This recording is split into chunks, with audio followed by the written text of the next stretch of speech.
Boa noite, gente. Pessoal, vamos ver quem tá começando a entrar aí. Amanhã é Dia dos Pais, né? Hoje eu tô aqui com o Léo pra gente fazer uma live super especial. Vamos ver se já entrou alguém. Oi! Hoje vamos fazer uma live especial de Dia dos Pais com um casal convidado muito querido, Renato e o Igor. Esperando eles aparecerem aí pra gente começar. Mas já vou falando aqui que a gente vai conversar sobre esse livro aqui, Como Ser um Bom Pai. Oi, Exato. oi, Paula. Na verdade, a gente vai deixar o Igor falar porque ele tá bem especialista nesse assunto, né? Bastante ousado. Ei, boa noite, gente. Sejam bem-vindas. Seja bem-vindo. Ó, o Vinícius já temos um representante aí da classe dos pais. Opa! Ó, o Igor apareceu. Vamos lá. Legal. Boa noite. Ô, Ei! família Tonazzi! Saudade. Léo, Aumentar aqui um Marcelo, pouco. Larissa, quanto tempo, quanta saudade de vocês. Muita Muita. saudade mesmo. Bom Saudade de demais, todos. então. Da Zília Paulinha ali também, ó. Paula, bem-vinda. Bom que todo mundo enxerga o que está aparecendo na tela, porque daqui eu só vejo vocês e mais ou menos, tá? Eu não enxergo nada que está aparecendo na tela. Isso A é a coisa está idade, ficando feia. é a idade. Pois é. Conseguimos botar a Gente, Toninha para dormir, tomara que dê tudo certo aí. é. Por probabilidades altas aí de alguém acordar, até porque aqui em casa eu falo alto, então a Raíssa toda hora fala mais baixo, eu esqueço. É um pai viril. Você que vai falar sobre isso. Gente, uma alegria muito grande ter vocês aqui. Vocês não têm, né, noção, né? Ainda mais amanhã sendo o Dia dos Pais, né? Eu acho que assim foi perfeito a gente combinar essa live. Eu tava dizendo, não sei se vocês já estavam aí, que eu tava dizendo que a gente vai falar, quer dizer, você vai falar um pouquinho pra gente sobre esse livro, né? Como ser um bom pai, um pouco dos estudos que você tem feito aí, né? E eu acho que vai ser muito, muito bom. Já quero agradecer, assim, de antemão, né? E é bom que a gente vai matar um pouquinho a saudade, né? Sim, uma conversa entre dois casais muito amigos. Como a gente fazia Exato. em Brasília, né? A gente conversava tanto. E eu quero agradecer muito o convite, para mim é uma honra. Agora, essa pandemia acabou me forçando a ir para a internet. Eu que sempre. Eu nunca tive rede social, nunca tive nada disso, porque eu sempre pensei em me dedicar à família, ao trabalho e tudo mais, e não via um valor, eu não conseguia enxergar um valor. E na pandemia isso ficou muito claro para mim, que é um valor tremendo, se a gente usar, bem usadas as redes sociais, para realmente compartilhar o pouco que a gente sabe e aprender com tanta gente, né, que tem a nos ensinar. E à medida que a gente vai compartilhando o que a gente tem estudado, a gente toma posse, né? Fica mais posse desse conhecimento, fala com mais propriedade, incorpora mais ainda na vida da A gente família. Então, aprende, né? exatamente. É Eu tenho perfeito. acompanhado bastante o trabalho dessas minhas três amigas aí, mães de muitas viagens, que são sensacionais. Fantástico. É um trabalho Ah, inspirador. O que vocês fazem com as crianças realmente inspira muita gente. É perfeito. Eu ia te perguntar isso, assim, porque eu não estou nesse mundo, né? Assim, eu não tenho rede social praticamente nenhuma, para não dizer, eu tenho rede profissional lá, LinkedIn, e só. Minha última Aham. rede foi o Orkut, na época da faculdade, alguma coisa do tipo. E é uma guerra. Meus filhos falam assim, mas papai, todo mundo tem. Eu falo, mas vocês não têm, por que que eu tenho que ter? Não, mas todo mundo tem. Não. mas tá bom. Vamos lá, né? Aproveitar que tem uma galera aí escutando a gente, né? E vamos nessa, vamos lá que vai ser muito bom. Então, vamos sim. Beleza, meu amigo Igor. Então quer dizer que você está começando um caminho aí de lives por meio de livros. Isso, então. Conta aí um pouquinho. Tudo começou quando a gente casou em 2008, né? Temos aí mais de 10 anos de casado e tivemos nosso primeiro filho em 2010. E o primeiro filho é sempre aquela tribulação. Era um casal sem filhos, passou a ter uma pessoa sob nossa responsabilidade, aquela coisa desbravando. Eu comecei a ler, ler, ler, mas nenhum livro que eu lia me saciava, me dava ferramentas reais para eu ser um bom pai. E as crianças. Aí nasceu o segundo, e, e a gente tentando conciliar trabalho, família, aquela correria. Eu construí a casa aí durante muitos anos, né? Isso foi um período bem exigente. E algo me dizia que eu precisava encontrar um trilho certo para ser um bom pai, para realmente fazer diferença na vida das crianças. E o nosso Mateus começou a ter alguns problemas e tudo, né? Vocês já sabem bastante coisa. O pediatra começou a sugerir, vendo a agitação dele, começou a sugerir que ele precisaria tomar Ritalina. E aquilo Quantos anos tem o Matheus agora, Igor? ele acabou de fazer 10 anos. E os Hoje ele tá com demais? gente, né, mano? Oi? E os meninos? Como é que é a idade aí de todo mundo? Então, nós temos 5. É o Mateus de 10 anos, o Heitor de 8, Clarinha de 6, a Maria de 2 anos e a Alice fez 8 meses hoje. 8 mesezinhos hoje. Nasceu dia 8 de dezembro do ano passado. A gente já estava aqui. A nossa primeira curitibana, né? Vamos ver se a Olha, é gente vai ver mais verdade. alguns. E aí, foi por necessidade, eu comecei a investigar, investigar, investigar e conversando com alguns amigos, um amigo me falou de uma tal de orientação familiar. Eu falei, pô, deixa eu ver isso aí. E ele me mostrou a apostila. Eu falei, cara, eu não vou ter possibilidade de fazer o curso agora, mas tem bibliografia? E aí ele foi no final da apostila e me mostrou a bibliografia. Falei, caramba, deixa eu tirar uma foto. Tirei a foto e comprei, assim, todos os livros que eu podia comprar. E eu descobri a editora Quadrante e tudo mais. E fiquei encantado. Que é um verdadeiro tesouro, né? Para as famílias. E esse tesouro, esses livros da Quadrante, foram uma revolução na minha família. A gente já estava quase nos encaminhando para fazer uma sessão, 10 sessões, de fechar um contrato de 10 sessões com uma psicóloga, com o Matheus. E foi uma revolução. E eu vi o quanto que eu poderia melhorar como pai. Então foi por uma necessidade. Hoje a nossa família, assim, olhando para trás, poxa, eu vejo quanto a gente cresceu, quanto a gente melhorou, graças a esse tesouro que a gente descobriu. E nessa pandemia, deu o clique, sabe? Deu o estalo. Poxa, eu tenho acesso a esse tesouro, eu vejo que poucos pais têm, infelizmente, e eu preciso compartilhar isso. Eu preciso tanto me aprofundar para eu melhorar como pai, porque a vida e a família, a gente tem que estar sempre em aperfeiçoamento, olhando, porque as crianças crescem, eu mudo, Renata muda, as crianças mudam, as necessidades. E eu vi, eu preciso compartilhar isso. E um livro que me tocou muito, a ponto de eu chorar, virando a cada página, sabe, chorando mesmo. Eu falei, eu tenho que fazer um trabalho com os pais, porque isso vai me ajudar e vai ajudar todo mundo, sabe? E tem me ajudado pra caramba, porque eu estudando para consolidar, para sistematizar na minha cabeça, para eu passar, isso eu estou tomando, eu estou me apropriando desses conceitos com muito mais clareza. E esse livro é Como Ser um Bom Pai, que vocês têm. Esse aqui, ó. A Raíssa e o Léo já apresentaram, mas deixa eu só mostrar de novo. É um livro que me marcou muito. Eu já tinha lido alguns livros desse autor, do James B. Stenson. Mas esse livro ele fala muito para os homens e tudo. Isso me marcou muito. E eu vejo quantos homens estão perdidos, assim, desde a... Eu estou dando uma olhada, assim, uma lida no histórico, e os autores, os bons autores dizem que os homens estão perdidos desde a Revolução Industrial para cá.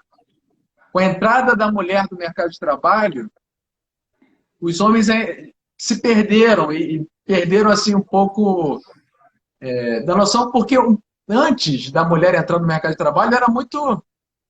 Vamos compartilhar um vinho, né? Um tintim, Sim, vamos. Fazer o essa vídeo. amizade. E a Seguidores que estão conseguindo. todos os seguidores aí das Mães de Muitas Viagens. Então, eu cheguei à conclusão, o que eu estava falando? Esqueci. Ah, tá. Depois da Revolução Industrial. Isso. Da revolução. Os homens tinham um papel muito bem definido. Os homens, eles trabalhavam fora, ficavam o dia inteiro fora, e a mulher também tinha um papel muito bem definido, de cuidar da casa, de cuidar do lar, da organização e tudo. E ambos tinham uma função muito bem definida e muito importante. Quando a mulher vai para o mercado de trabalho, é mais uma variável para os homens refletirem. A mulher no mercado de trabalho é uma coisa boa, não é ruim. É boa para o mercado, porque o mercado fica mais sensível, mais dócil, mais humano, com o tom feminino. Né? As mulheres são muito inteligentes e podem ajudar. É bom para elas, porque as crianças crescem, ela também começa a ter as amizades, a própria influência do círculo social dela, né? Ela se sente prestigiada. Então, e é bom para a família, porque também pode dar uma incrementada de renda, só que é uma variável que o homem precisa pensar. E aí... O homem, mas a mulher, né? E O a casal mulher, em si. exatamente. Então, é muito bom, mas é mais uma variável que exige virtudes. E eu tenho visto que existem muitos trabalhos com famílias por aí, tá? Mas poucas trabalham na essência do ser humano. Muitas trabalham as sensações. Vou fazer uma imersão contigo, uma semana e tudo, você se sente o cara, você se sente super preparado, inflado, motivado, acabou aquela semana, volta à vida real e começa a rotina, maçante, cansaço, fina. Então, o que sustenta a rotina são as virtudes. Né? O otimismo não é só uma sensação fugaz. É virtude. A esperança. A virtude da esperança. Sabe? A virtude da alegria. Sabe? A virtude da laboriosidade. Do pai sacrificado, de sair, trabalhar, de sustentar, de ter amor por aquela esposa. A vontade de manter o casamento.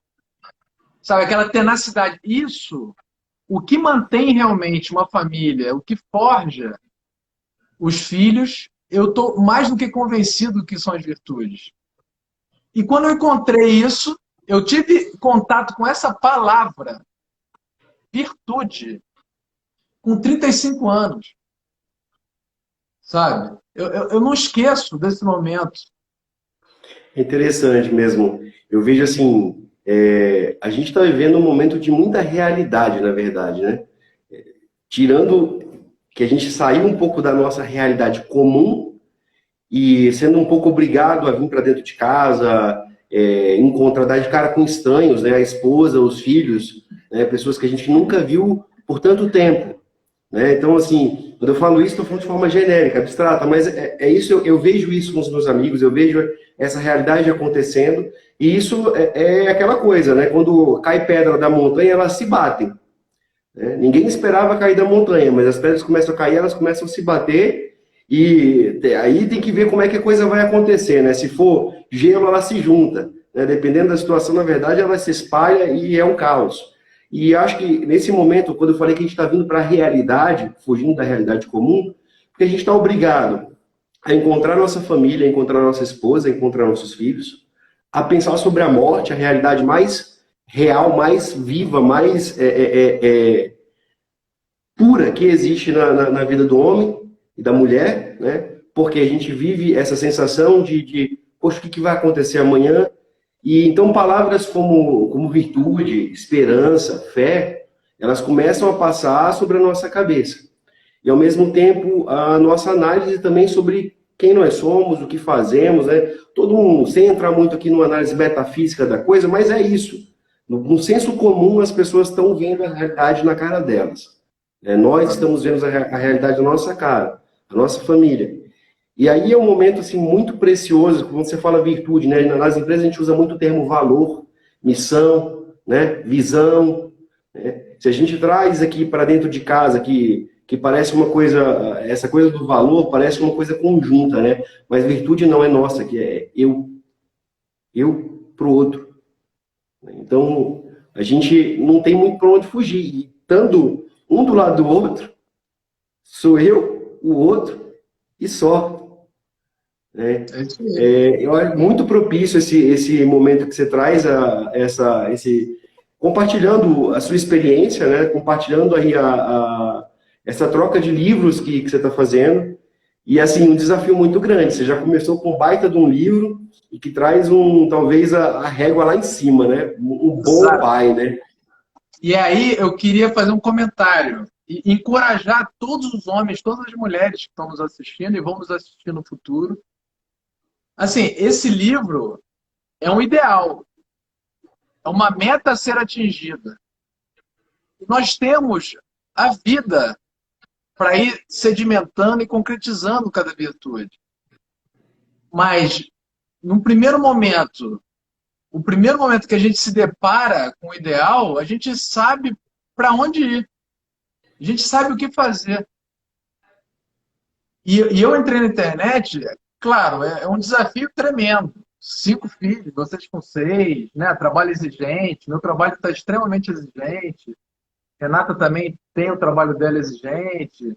Crianças, pandemia. Está exigindo virtudes que a gente ainda não tem. A gente desconhece, né? Então, isso é legal, assim. Eu sempre remeto meu pensamento a esse livro, porque existe aquela virtude lá que eu ainda não tenho, eu estou mais ou menos, eu posso desenvolver, eu vou pegar esse mês para desenvolver. Porque se eu conseguir desenvolver isso, focar nisso esse mês, esse semestre, eu tenho um amigo que diz, olha, se nós conseguirmos uma virtude a cada 5 anos, pô, a gente morre na beira da perfeição, vamos dizer, né? Então, tenhamos paciência. E vão ter virtudes que a gente não vai chegar no nível máximo. Né? Então, a gente tem que ter paciência com a gente, tem que ter paciência com os outros, paciência com os filhos, mas estar no caminho. Eu acho que o mais legal, a grande sacada, é encontrar esse trilho. Porque uma vez você se deparando com as virtudes e vendo que o nível é alto, a gente pode se sentir pequenininho perto desse livro. Mas isso é motivo de motivação, é motivo de luta a vida inteira. E a nossa vida não vai ter monotonia. Vai ser uma busca bonita, vai ser uma aventura bonita. Para nós crescermos e fazermos nossos filhos crescerem também. E o centro do papel do pai é esse. É forjar adultos maduros. Porque crescer biologicamente eles vão. Inevitavelmente. Dando um prato de comida, dando... Né? Eles vão. E é nossa função também prover o sustento material. Não precisa de excesso, mas o essencial a gente tem que prover. Mas mais do que isso, é alimentar o caráter deles. Para eles ficarem... consegue fazer isso, Igor? Então, conhecendo as virtudes já é um grande farol. É um trilho a ser caminhado e não é de curto prazo. Não é de curto prazo. Então, eu vejo que o meu trabalho provavelmente não vai ser comercial. Porque o comércio precisa ser instantâneo. Sabe? Por isso que existem muitas técnicas que prometem milagres da noite para o dia. Isso é o que o comércio vende. Poxa, eu ia te perguntar 5 dicas para ser um bom pai. Eu já estava pensando assim, 5 dicas para ser um bom pai. Então, eu posso tentar resumir, Mas mas tô assim, brincando. Continua, foi só para pegar a tirada aí. e se um dia eu tenho intenção de montar alguns cursos, se Deus me permitir tempo e saúde para isso, mas assim, a ideia é apresentar as virtudes e dar caminhos práticos, concretos de galgar em cada uma delas. Então, por exemplo, as 3 dimensões, você perguntou como fazer isso. O autor já faz de uma forma pedagógica, sistematizada, 3 dimensões que a gente tem que focar. Para a gente ser um bom pai, a gente precisa forjar o caráter dos filhos. É a primeira dimensão. Forjar o caráter dos filhos é não permitir, primeiro, saber que eles não nascem prontos. Existem teorias diversas na paternidade. Tem uma, por exemplo, que diz assim, olha, poxa, as crianças são fofas, são lindas, e os pais que atrapalham. Isso não é uma verdade. As crianças nascem cruas. As crianças precisam ser forjadas. Nascem egoístas, né? Elas têm uma tendência forte ao egoísmo. Elas têm uma tendência forte ao egocentrismo. E nós temos que lapidar esse ser humano para ele realmente ser feliz. E ao mesmo tempo ser natural, né? Então a gente tem que compreender cada fase, né?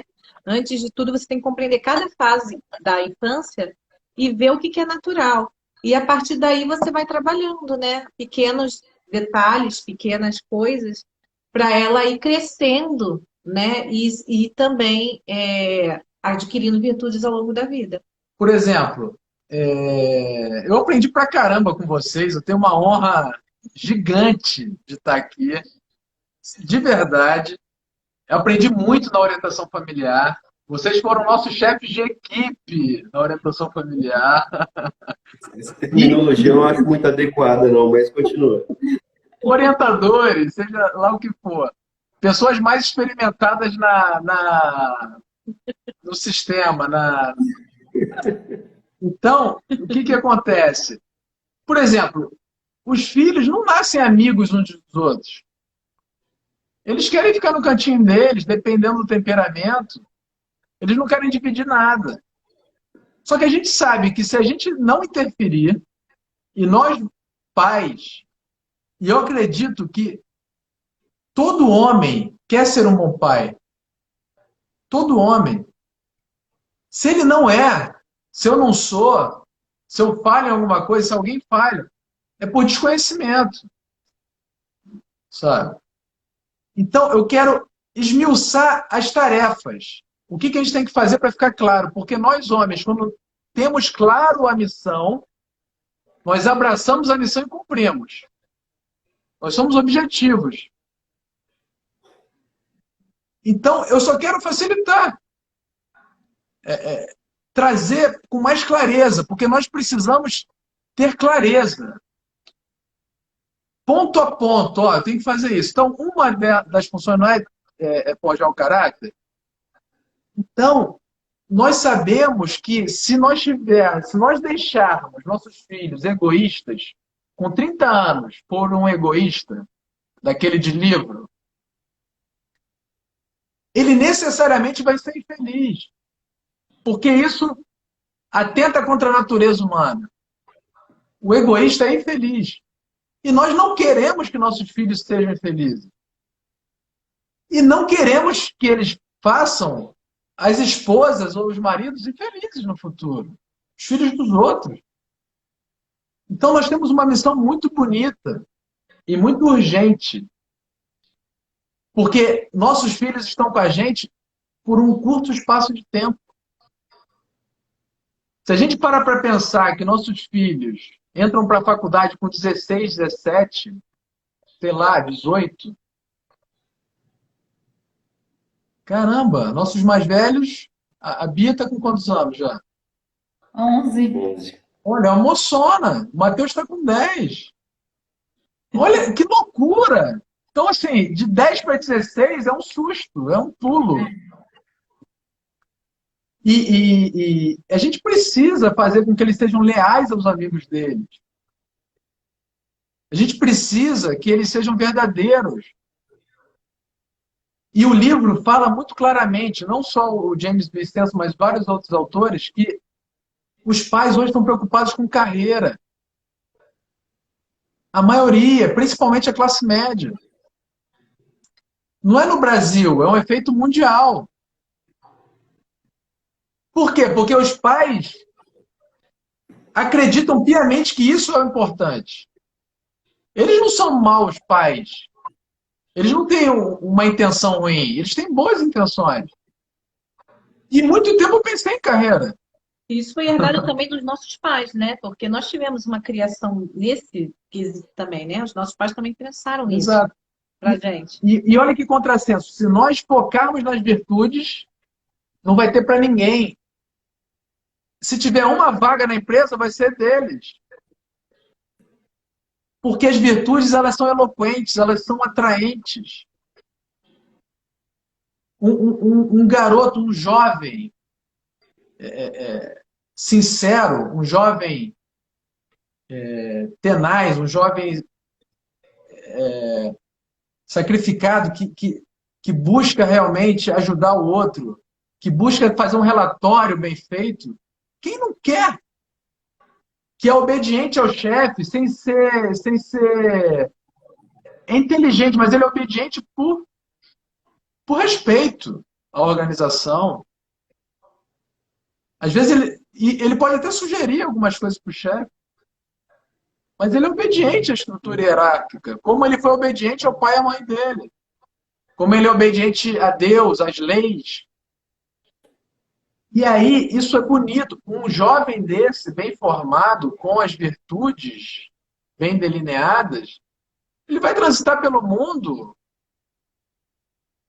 todo mundo vai admirar. Então a carreira vem em consequência, né? Então eu descobri, sabe, quando a gente... Caramba, Renata, eu descobri a pólvora. É algo óbvio para os gregos, é óbvio para os católicos, é óbvio para todo mundo. Mas agora, eu descobri agora, há 5 anos atrás, sabe? E ele resolveu até começar com os pais, por quê? Porque para a gente criar bem os filhos, primeiro a gente tem que se formar, né? Então a gente tem que ter uma luta também com a gente em primeiro lugar, né? A gente tem que adquirir as virtudes, a gente tem que pensar se a nossa vida está sendo coerente, se a gente está tendo um bom casamento, se a gente está amando o nosso marido conforme conforme é necessário, sabe? Não só porque o casamento não é uma coisa que não é uma prisão, né? Como muitas mulheres às vezes pensam, né? Ele é para ser vivido com muita alegria, é para ser vivido com muita felicidade, é para a gente compartilhar, né? Ele foi feito para isso, para a gente compartilhar e para a gente nos ajudar a crescer juntos, né? Então, o objetivo é eu levar o Igor para o céu e o Igor me levar para o céu também, né? Vocês levarem um ao outro céu e levarem os filhos juntos, é esse o nosso objetivo de vida. E para isso, né, a gente tem que fomentar o amor entre eles e o amor principalmente entre o casal. O amor do casal faz toda a diferença na criação dos filhos. E faz toda a diferença quando você decide ser uma pessoa melhor, você decide amar melhor também. Então você vai amar melhor seus filhos, você vai amar melhor seu marido. Se você tem uma coerência de vida, né? Você vai viver tudo isso com muita intensidade, muita naturalidade. E os filhos vão absorver vão absorver isso só de ver e um a um, porque cada um tem a sua personalidade, cada um tem a sua característica, cada um precisa ser corrigido de um modo diferente, né? Então eles têm mania de dizer é injusto, né? Tudo para eles é injusto, né? Mamãe, papai, isso é injusto. Você fez isso para fulano, não fez isso para mim. Por que você bateu em fulana assim? Ou então por que você me deixou de castigo daquele jeito diferente do que você deixou daquele outro filho, né? Porque, então, assim, eles são totalmente diferentes, né? Então a gente tem que aprender a amá-los de acordo com a necessidade de cada um. E o legal, assim, só para resumir, o legal disso é que o que vai sustentar a gente, qual é a seiva, qual é o combustível para que a gente chegue nesse ápice de conseguir amar? São as virtudes. As virtudes que são o sustentáculo da virtude maior, que é a virtude da caridade. E qual é o grande termômetro para ver se a gente está conseguindo fazer um bom trabalho com nossos filhos ou não? Se o ápice é amar. Porque quem ama é feliz e faz os outros felizes. Logo, ele tem um sentido na vida muito, muito claro, preenche o coração dele e dos outros. É servir, porque quem ama serve. Então, se nossos filhos estão cada vez mais capazes de cuidar de si, ganham autonomia, ganham virtudes o suficiente para cuidar de si, e, a partir disso, começam a olhar para o lado e pensar no outro, começam a... Eu já consigo cuidar de mim, e agora eu vou dar um passo em direção ao outro. Ao meu irmão, a minha mãe está cansada. Eu vou fazer hoje o café da manhã. Então, meu pai, ele está estressado com o trabalho. É aquela sensibilidade de olhar para o outro. Qual é a necessidade de quem está à minha volta? Ou então minha namorada no futuro, quando eles namorarem, casarem. Então, se eles conseguirem cuidar de si, cuidarem do outro e gostarem de cuidar do outro, nós teremos cumprido nossa missão. Esse é o termômetro prático que resume toda a nossa missão. Tem tudo a ver com servir, né? E a gente pode começar dando esse exemplo, né? Às vezes, só de servir sem reclamar, né? Fazer as coisas sem, enfim, com cara boa, né? Com sorriso, a gente já está formando, né? De certa forma, né? Dando exemplo, né? Sem dúvida, sem dúvida. O exemplo, o autor é muito claro. E esse livro é legal porque ele foi diretor de um colégio lá nos Estados Unidos. E ele fundou dois e foi diretor de um. E esse colégio é o suprassumo lá nos Estados Unidos. O Donald Trump queria até, inclusive, matricular o filho lá, tudo mais. E o colégio até preferiu que não aceitasse o filho do Trump para não ter muito holofote em cima dele, que é o North Ride. Não sei se eu estou pronunciando certo, mas ele foi diretor durante 20 anos e ele teve essa possibilidade de ter contato com muitos pais. E no colégio, ele tinha tanto material humano que ele se deu o trabalho de ir compilando. E ele começou a perceber que alguns pais tinham sucesso e outros não. Alguns pais perdiam os filhos para as drogas, para o sexo, para o egoísmo, para as celebridades, para a vida superficial e tudo mais, para a depressão. E outros pais tinham filhos fortes, que eram disputados pelas empresas, alegres, que tocavam instrumento, que tinham grupos de amigos, eram influenciadores. Então ele ficou espantado. Qual é a diferença entre esses pais? E ele começou empiricamente a coletar testemunhos, histórias, começou a conversar, começou a dar palestra e deu nesse livro. Então esse livro é a sabedoria paterna dos 20 anos que ele coletou. E ele encoraja muito os pais. Ele diz o seguinte: qualquer um pode ser um bom pai. O gordo ou magro, o alto ou baixo, o rico ou pobre, o colérico ou fleumático, né? O pai que veio de uma família super estruturada, de um bom pai e de uma mãe amorosa, Ou um cara que veio de uma família desestruturada, de pai separado, ou de pai que o agredia. Porque o homem que veio de uma família estruturada tem o pai como exemplo. Poxa, eu quero ser igual meu pai. Meu pai conseguiu, também consigo, eu aprendi com o exemplo dele.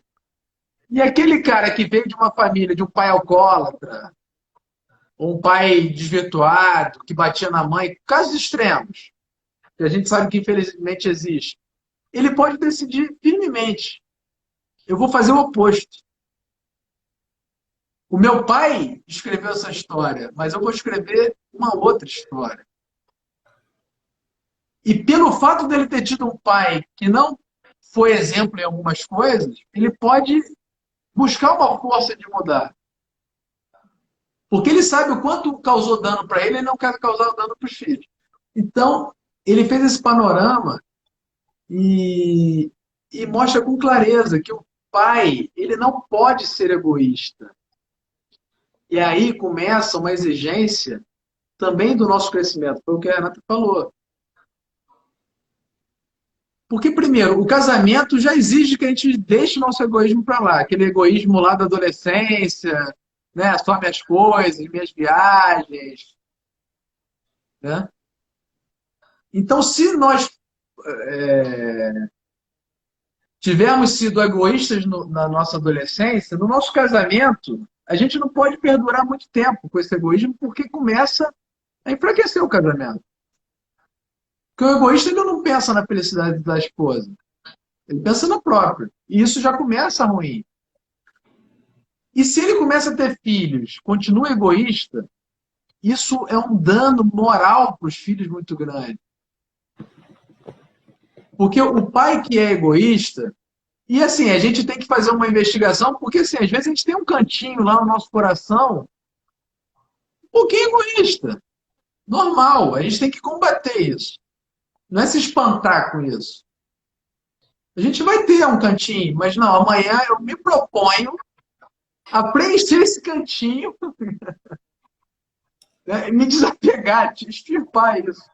Porque o pai que tem alguma atitude egoísta, ele vai educar mal o filho. Por quê? Porque ele vai cair ou num extremo ou no outro. Ou ele vai ser permissivo. São aquelas caricaturas de pai. Eu dei esse nome porque é só um borrão. Não é um bom pai, é um borrão. E que a gente pode cair nessas armadilhas. Então a gente tem que saber para combater. Por exemplo, o pai egoísta ele pode cair no permissivismo. Ele pode ser permissivo, porque ele pensa ali no conforto dele, no comodismo dele. Ah, joga aí 12 horas de videogame, que eu vou ler meu jornal. Tá? Moleque, estuda aí. Estuda aí, não mexe o saco. E isso é um permissivismo de deixar à vontade. Ou então, o pai egoísta também pode se virar autoritário também. Mas por quê, pai? Porque sim. Porque sim, ponto. Ele não se dá nem o trabalho de explicar nada, ele não. De raciocinar, de refletir. É claro que muitas das vezes ele precisa ser firme. Mas ser honesto intelectualmente de falar, filho, olha, é por isso que vai acontecer isso aqui. E o pai te ama tanto, eu não vou permitir que isso aconteça. Né? Então, o bom pai, aquele pai sacrificado, ele não pensa no comodismo dele, ele pensa no bem do filho. E aí ele ganha uma autoridade absurda, porque os filhos sabem se o pai é egoísta ou não. Os filhos sabem se o pai está com uma intenção reta e comprometida com o bem dele mesmo. Isso é um exemplo que vai arrastá-lo para ele ser um bom pai também, daqui a 20, 30 anos. Isso é bonito, isso é um legado. Né? Então, a gente chega cansado do trabalho. Todo pai que tem uma família para sustentar, esposa trabalhando ou não, pô, a vida é corrida pra caramba. Os trabalhos são exigentes. A gente chega cansado. Mas aí vem, caramba, lá no terceiro turno, no quarto turno, é que a gente tem que extrair uma força da virtude, que às vezes a gente não tem. Não, agora eu vou ver o que teu professor está dando na escola, ou então quem faz homeschooling. Poxa, eu vou aqui fazer um apanhado. Eu estou preocupado contigo, filho. Eu estou estourado, eu estou com olheira, mas eu quero o teu bem, eu quero que você cresça. Mas fale aí, gente. Estou falando É, muito. Não, não. isso eu tô pensando aqui também que isso vale tanto para o pai quanto para a mãe, né? Isso vale para os dois, né? É um desafio, né, Igor? Assim, a gente, é o que você falou, né? A gente trabalha, apita, chupa cana, assovia, e aqui eu tô falando a gente, o homem e a mulher, né? E os filhos estão aqui em casa, os filhos estão aqui de olho, né? Eu tenho o nosso quinto, o Felipe, ele tem 3 anos. Eu brinco com ele que ele parece meu rabinho, assim. Rabo de cachorro, né? Onde eu vou, ele vai atrás, assim. É engraçado porque de todos eles, ele é o único que tem esse perfil que parece muito comigo, assim. Eu gosto muito de mexer com ferramentas, você sabe, se eu gosto de ficar mexendo com madeira. Tempos atrás eu passei finais de semana aí mexendo com isso, né? E eu observando o Felipe, ele era capaz de ficar 3 horas ali ao meu lado.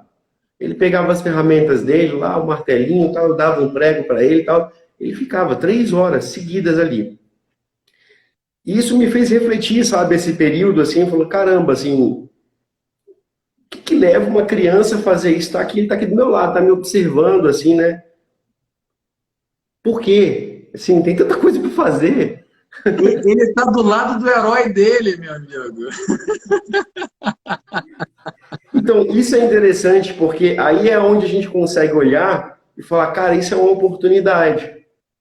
Isso é uma oportunidade, né? De observar como ele age, de observar como é que ele conversa, de conhecer, né? De trocar ideia, né? De ao mesmo tempo mostrar como é que as coisas funcionam, né? Entra nessa questão de forjar o caráter, né? Eu lembro, uma vez estudando sobre essa questão das virtudes, como é que se chegava a uma virtude, né? Assim, sem entrar muito no roteirinho de que é um hábito que vai se firmando. Sim, é isso, né? Assim, mas pelo exemplo, é pelo estudo, né? Pelos bons conselhos e é pela dor.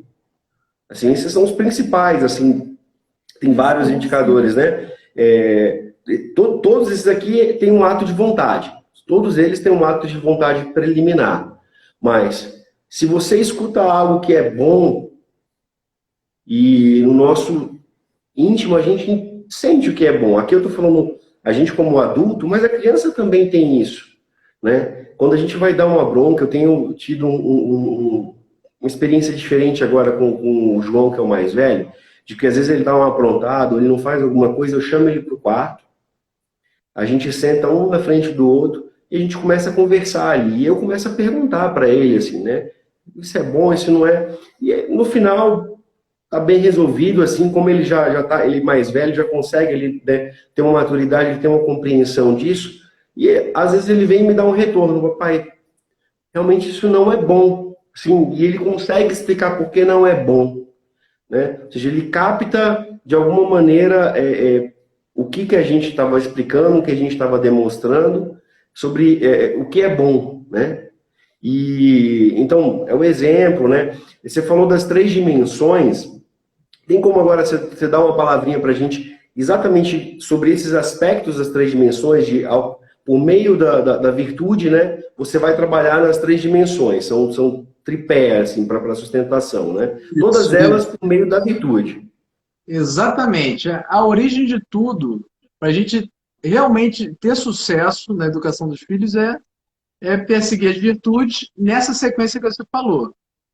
O exemplo, às vezes, por exemplo, o meu pai, ele não conversou comigo, mas a honestidade dele era eloquente. Durante a minha vida inteira, ele só parou uma vez para conversar comigo. Uma vez. Quando ele ficou preocupado que eu estava saindo da Marinha, que ele ficou assim em choque, que já estava estruturando mudar de carreira, e eu decidi sair da Marinha. E tenho bons amigos, adorei o período lá, mas estruturalmente eu pensei, não, vou mudar enquanto eu sou jovem. E isso chocou ele. Mas todo o comportamento dele, a vida toda, eu percebi e vi concretamente como é ser um homem honesto. Impressionante. Impressionante. Então ficou mais claro para mim porque eu tive meu pai. Outra coisa que ele nunca parou para me explicar foi como ter atitude de serviço. Ele era habilidoso como você, fazia tudo, consertava tudo. O que você pudesse imaginar. Engenheiro mecânico, sabia tudo, tudo. Desde elétrica, chuveiro, hidráulica, casa, construir, derrubar, fazer, melhorar. E a gente morava lá no Rio de Janeiro, e no subúrbio do Rio, e todo mundo se conhecia. E sempre eles pediam quem? Ajuda para quem? Pro meu pai. Meu pai ia, resolvia, com uma boa cara, como a Raíssa falou. Isso me impressionava muito. Então, o exemplo é aquele jargão, né? O exemplo arrasta. Você não precisa falar nada, porque o radarzinho das crianças é apurado. Mas a palavra, ela sustenta, ela dá razão, ela explica o porquê. Isso fica mais lógico.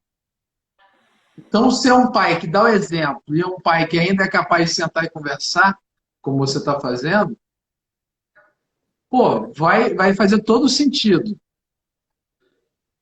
Então, é forjar o caráter das crianças, né? A primeira dimensão. A segunda dimensão é proteger esposa e filhos. Eu achei interessantíssimo que o autor disse o seguinte, que a gente tem que proteger as nossas esposas dos nossos próprios filhos.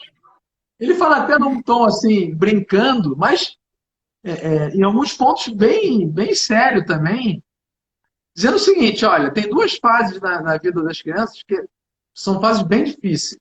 Eu não tinha tão claro isso na minha cabeça. Que a pré-adolescência, a fase pré-escolar e a fase da adolescência. A fase da adolescência é famosa, né?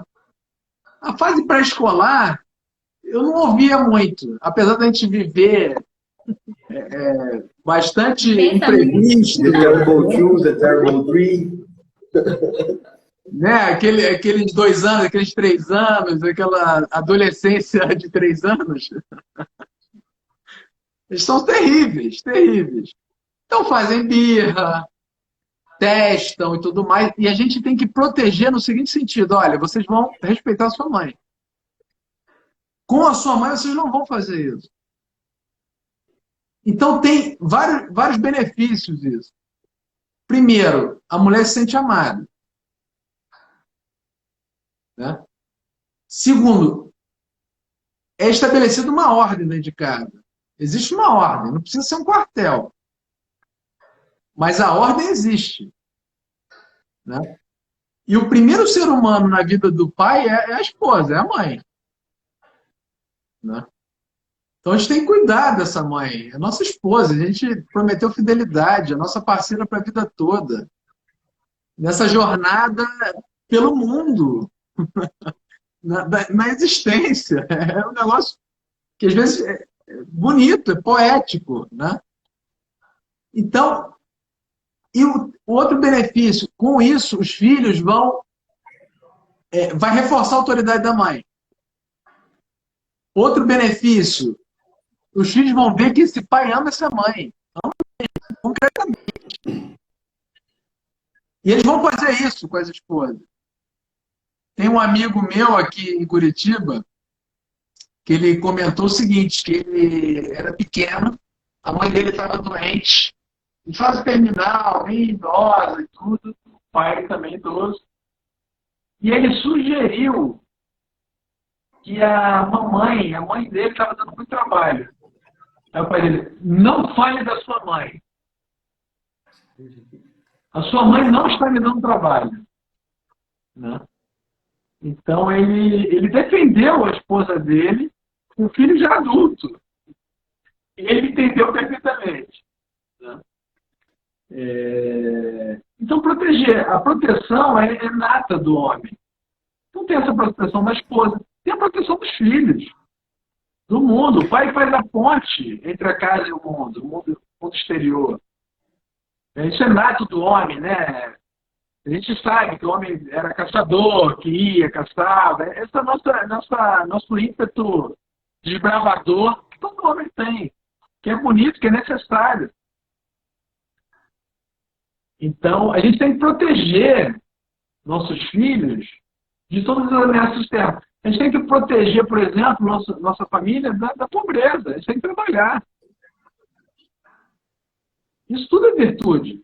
Por trás tem a virtude da laboriosidade aí, né? E a terceira dimensão é a gente se esforçar para unificar a nossa vida.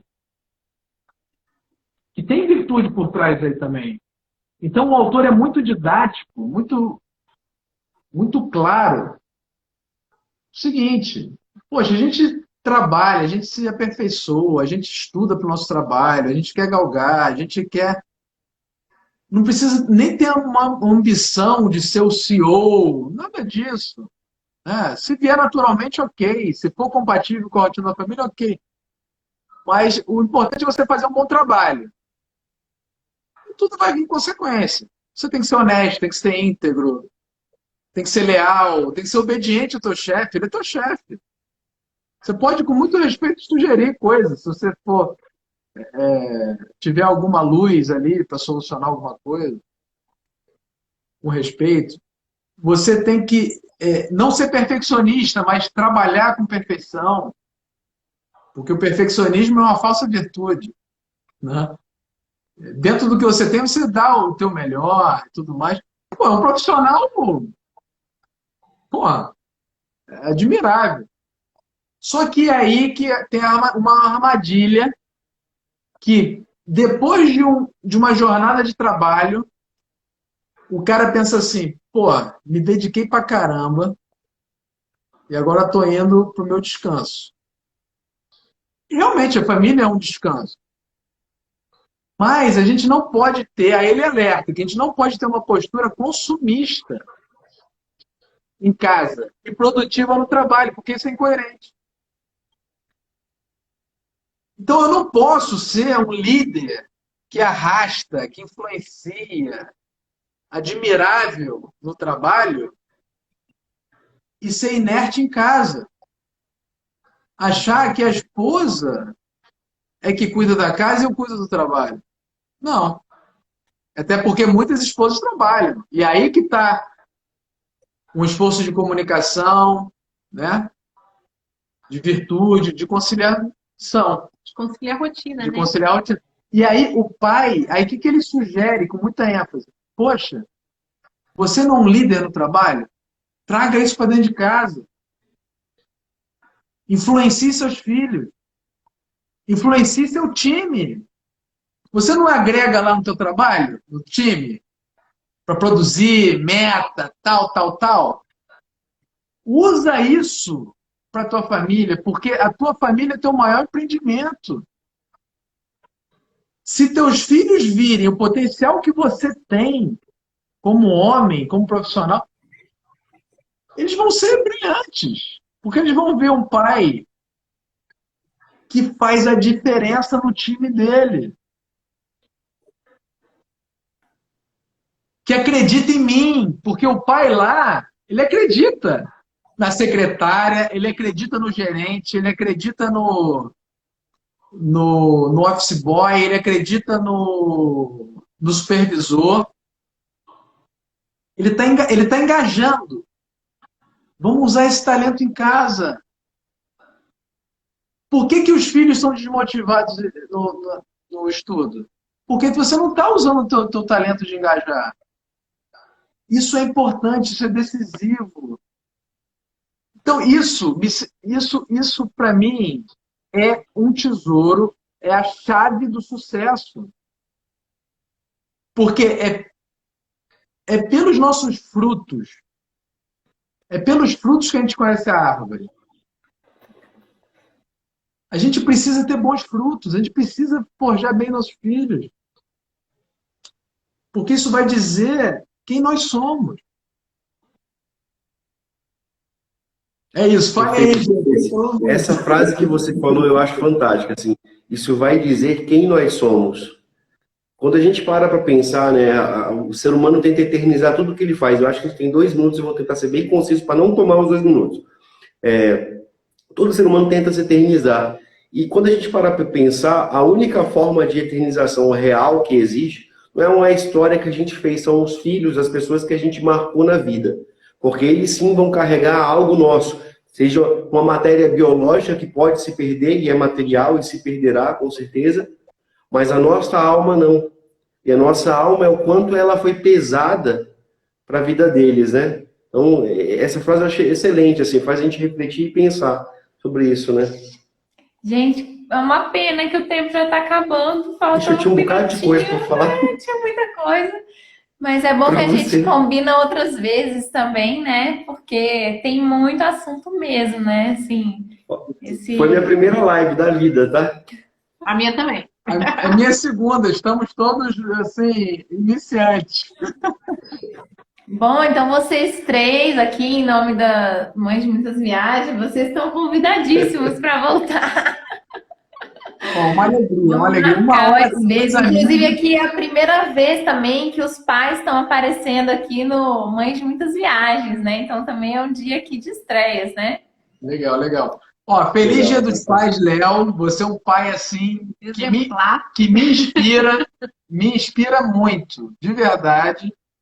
E Bom que eu tenho amigos que se iludem bem, pelo menos eu engano direitinho, assim. Eu te conheço, eu frequentei tua casa, meu irmão. Eu te conheço. Tem outros pais aqui, eu vi que o Rodrigo está aqui também na live. Admiro muito também. Vinícius, Vidal, eu não vi todos. Mas todos os pais aí de Brasília, pô, quantos eu admiro, quantos eu aprendi, como eu aprendi. Então, um bom Dia dos Pais. E para vocês verem como uma hora com bons amigos é muito insuficiente. É verdade. Feliz Dia dos Pais para você também, Igor. E muito obrigada pela sua presença, você e a Renata. Muito obrigada mesmo, de coração. Deus abençoe vocês aí. Um abração, gente. Oi? Estamos Se Deus aguardando quiser, viu? Venham nos visitar. Pois é. viagem, O né? caminho está montado, a gente não sabe se vão permitir, né? Isso vai acabar. Vamos ver se o corona vai deixar. Gente, acho que vai cair. Então, olha, fiquem com Deus. Um ótimo dia amanhã. Ótimo Tchau, tchau. domingo. Ótimo Dia dos Tchau. Pais.